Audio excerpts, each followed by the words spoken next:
Halo para pencari kebenaran, jumpa lagi dengan Madam Kepo di sini.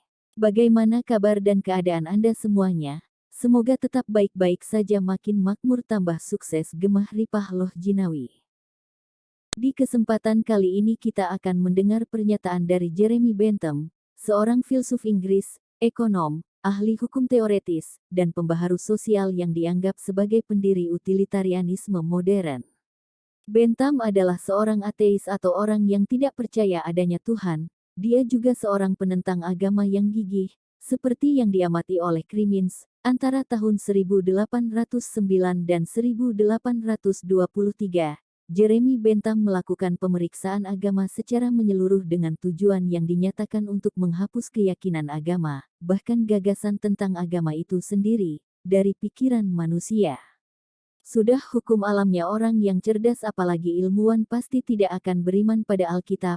Masa ada ilmuwan percaya kalau bumi dan langit punya tiang-tiang yang bisa goyang-goyang, itu pastinya bikin ngakak.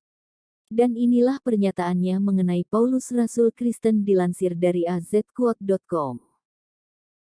If Christianity needed an antichrist, they needed look no farther than Paul.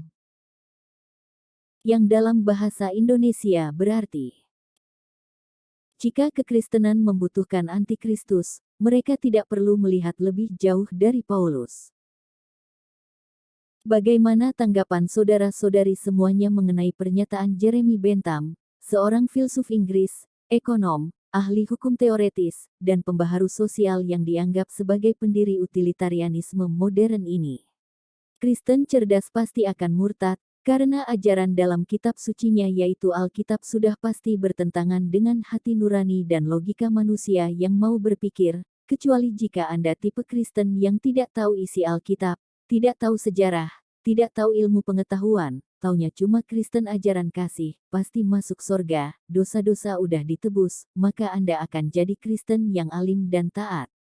Terima kasih buat yang udah menyimak video ini sampai beres. Kalau ada tanggapan tulis saja di kolom komentar. Jangan lupa di subscribe lalu dibagikan sebanyak-banyaknya. Dan salam pencari kebenaran.